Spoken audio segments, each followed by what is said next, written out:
আসসালামু আলাইকুম রহমতুল্লাহ। আজকে আমরা আর রাহিকুল মাকতুম গ্রন্থটির সিরিয়া রাজত্ব অংশ থেকে পাঠ শুরু করব। বিসমিল্লাহির রহমানির রহিম। সিরিয়া রাজত্ব। যে সময় আরব গোত্রসমূহের হিজরতের সময় চলছিল, সে সময় কুজা গোত্রের কয়েকটি শাখা সিরিয়ার সীমান্তে এসে বসবাস শুরু করে। বনু সুলাইমান ইবনে হুলওয়ানের সাথে তাদের সম্পর্ক ছিল। তাদের একটি শাখা বনু জাজাআম ইবনে সুলাইক, যারা জাজায়মা নামে খ্যাতি লাভ করেছিল। কুজার এই শাখাকে রোমানরা আরবের মরুবেদুইনদের লুটতরাজ থেকে রক্ষা পাওয়া এবং পারস্যদের বিরুদ্ধে ব্যবহার করার জন্য কাছে টেনে নিয়েছিলেন। এই গোত্রের কয়েকজনের উপর শাসনভার ন্যস্ত করা হয়েছিল। তারপর দীর্ঘদিন যাবৎ তাদের শাসন চলতে থাকে। এদের বিখ্যাত রাজা ছিলেন জিয়াদ ইবনে হাবুলা।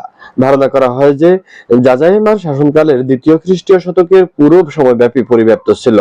তারপর গাসসান বংশের আবির্ভাব ঘটে এবং জাজাইমাদের শাসনামলের অবসান ঘটে।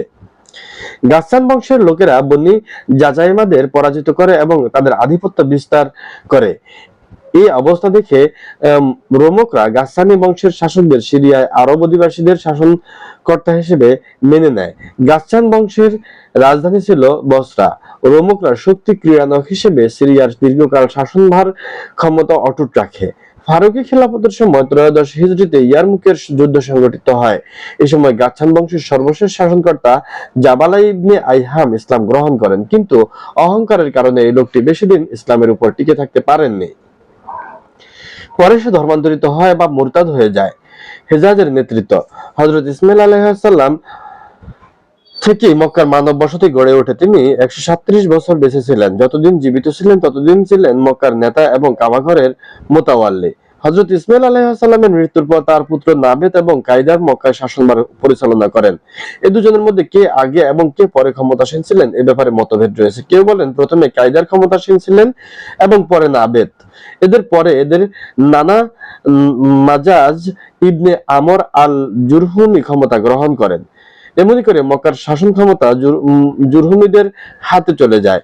দীর্ঘদিন এই ক্ষমতা তাদের কাছে থাকে। হযরত ইসমাইল আলাইহিস সালাম যেহেতু তার পিতার সঙ্গে কাবাঘর নির্মাণ করেছিলেন, এই কারণে তার বংশধরগণ একটি সম্মানজনক অবস্থানে ছিল, কিন্তু ক্ষমতা ও নেতৃত্ব পরবর্তী সময়ে তাদের অংশ ছিল না। বহু যুগ ধরে হযরত ইসমাইল আলাইহিস সালামের বংশধরগণ অজ্ঞাত পরিচয় অবস্থা থেকে বাইরে আসতে পারেনি। বখতে নসরের আবির্ভাবের কিছুকাল আগে বনি জুরহুমের ক্ষমতা দুর্বল হয়ে পড়ে এবং মক্কার রাজনৈতিক গগনে আদনানীদের রাজনৈতিক নক্ষত্র চমকাতে শুরু করে। এর প্রমাণ এই যে জাতিরক নামক জায়গায় বখতে নসরে আরবদের সঙ্গে যে যুদ্ধ করেন, সেই যুদ্ধে আরব সেনাদলের অধিনায়কদের মধ্যে জুরহুম গোত্রের কেউ ছিলেন না। খ্রিস্টপূর্ব 587 সালে বখতে নসরের দ্বিতীয় অভিযানের সময় তিনি আদনান ইয়েমেনে পালিয়ে যায়। সে সময় বনি ইসমাইলের নবী ছিলেন হযরত বারখিয়া আলাইহিস সালাম। তিনি আদনানের পুত্র মাআদকে সঙ্গে নিয়ে সিরিয়ায় যান। বখতে নসরের দাপট হ্রাস পাওয়ার পর মাআদ মক্কায় ফিরে আসেন। এই সময় তিনি লক্ষ্য করেন যে মক্কার জুরহুম গোত্রের জাওশাম নামে শুধু একজন লোক রয়েছে। জাওশাম ছিলেন জুলহুমার পুত্র। মাআদ তখন জাওশামের কন্যা মুয়ানার সঙ্গে বিবাহ বন্ধনে আবদ্ধ হন এবং তার গর্ভ থেকে নাজার জন্মগ্রহণ করেন। যে সময় মক্কার জুরহুমের অবস্থা খুব খারাপ হয়ে গিয়েছিল, দারিদ্র্যের নিষ্পেষণে তারা ছিল জর্জরিত। এর ফলে তারা কাবাঘরে তাওয়াফ করতে আসা লোকদের উপর বাড়াবাড়ি করতে শুরু করে। এমনকি কাবাঘরের অর্থ সম্পদ আত্মসাৎ করতেও তারা দ্বিধাবোধ করেনি।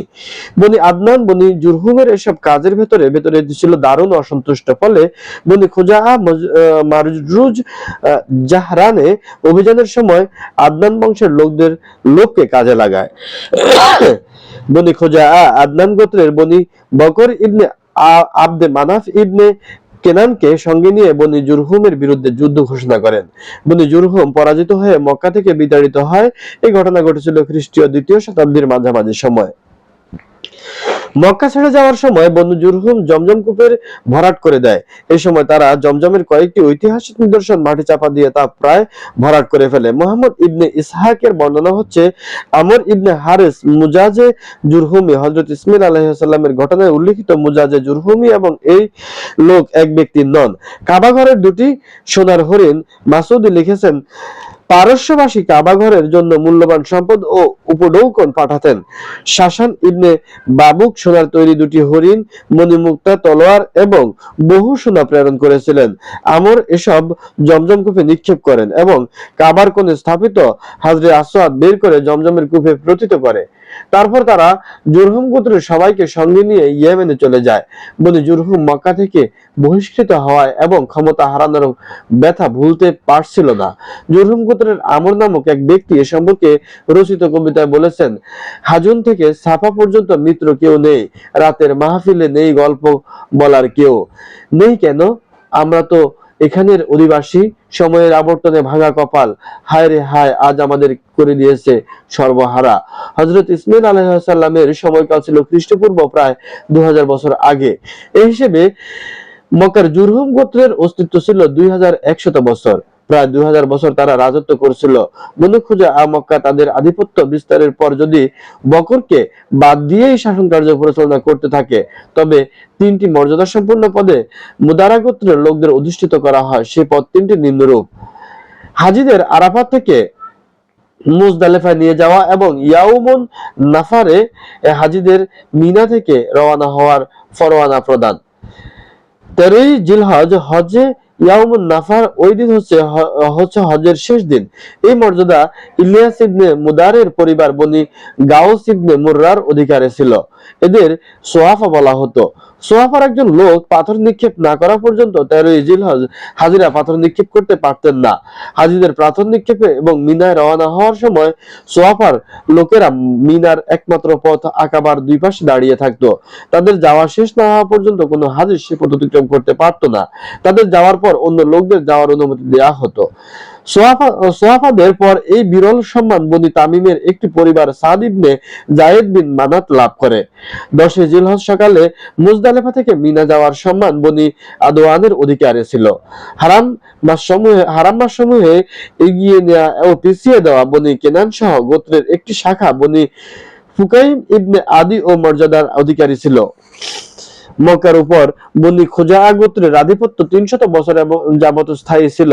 এই সময় আদনানী গোত্রসমূহ মক্কা ও হেজাজ থেকে বের হয়ে নজদ, ইরাকের বিভিন্ন এলাকায়, বাহরাইন এবং অন্যান্য জায়গায় প্রসারিত হয়। মক্কার আশেপাশে কুরাইশদের কয়েকটি শাখা আবিষ্ট থাকে। এরা ছিল বেদুইন। এদের পৃথক পৃথক দল ছিল এবং বনি কেনানায় এদের কয়েকটি বিচ্ছিন্ন পরিবার বসবাস করছিল। মক্কার শাসন পরিচালনা এবং কাবাঘরের রক্ষণাবেক্ষণে এদের কোনো ভূমিকা ছিল না। তারপর কুসাই ইবনে কেলাবের আবির্ভাব ঘটে। কুসাই সম্পর্কে বলা হয়ে থাকে যে সে মায়ের কোলে থাকতেই তার পিতার মৃত্যু হয়। এরপর তার মা বনি ওজরা গোত্রের এক ব্যক্তির সাথে বিবাহ বন্ধনে আবদ্ধ হন। স্বামীর গোত্র যেহেতু সিরিয়ায় থাকতো, এ কারণে কুসাইয়ের মা সিরিয়ায় চলে যান। কুসাইকেও তিনি সঙ্গে নিয়ে যান। যুবক হওয়ার পর কুসাই মক্কায় ফিরে আসেন। সে সময় মক্কার গভর্নর ছিলেন হুলাইল ইবনে হাবশিয়া খুজাই। কুসাই হুলাইলের কন্যা হুব্বাকে বিয়ের প্রস্তাব পাঠান। হুলাইল সে প্রস্তাব গ্রহণ করে হুব্বাকে বিয়ে দেন। হুলাইলের মৃত্যুর পর মক্কা ও কাবাঘরের উপর আধিপত্যের বিষয় নিয়ে খুজাই এবং কুরাইশদের সঙ্গে যুদ্ধ হয়। এই যুদ্ধে জয় লাভ করে কুসাই শাসন ক্ষমতা এবং কাবাঘরের রক্ষণাবেক্ষণের অধিকার লাভ করেন।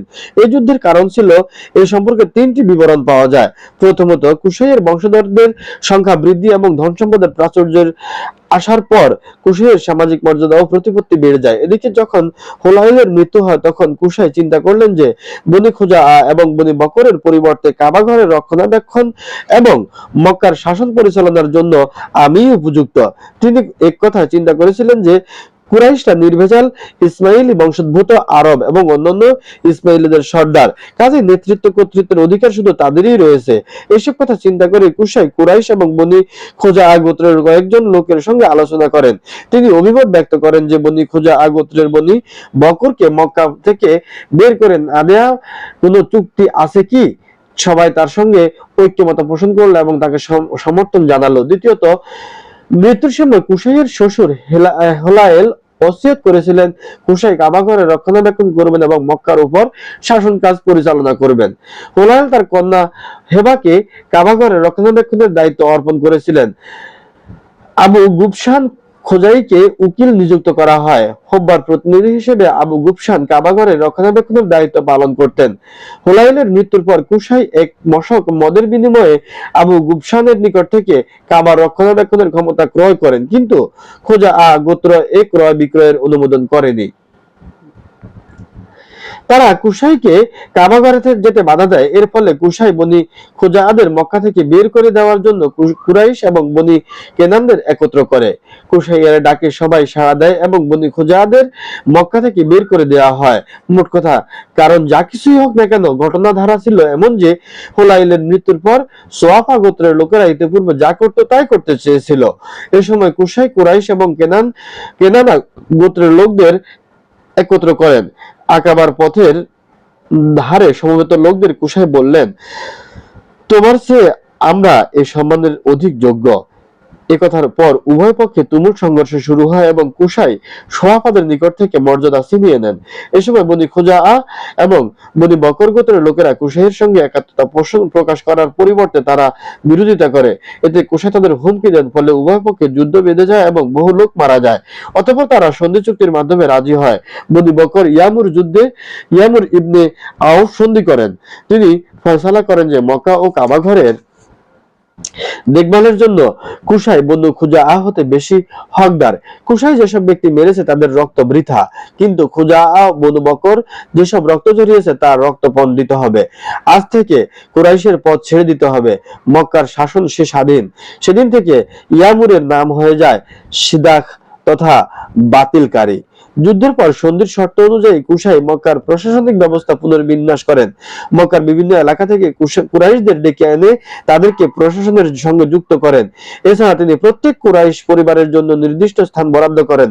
নাসা আলে সাফওয়ান, বনি আদওয়ান এবং বনি মুররা ইবনে আউফকে তাদের পদমর্যাদায় টিকিয়ে রাখেন। কুশাই মনে করতেন এটাও ধর্মের অংশ, এতে রদবদলের অধিকার কারো নেই। খুজাআ প্রায় 300 বছর কাবাঘরে শাসন করছিল, আর কুশাই বিজয় লাভ করেছিল খ্রিস্টীয় 5ম শতাব্দীর মাঝামাঝি সময় 440 খ্রিস্টাব্দে। এভাবে কুশাই এবং তারপরে কুরাইশদের মধ্যে মক্কার উপর নেতৃত্ব প্রতিষ্ঠিত হয়। এমনকি কুশাই কাবাগৃহের নেতা নিযুক্ত হন। কাবাগৃহে সারা আরব থেকে প্রতিদিন ফিদিয়া আসতো, কুশাই সব দেখভাল করত।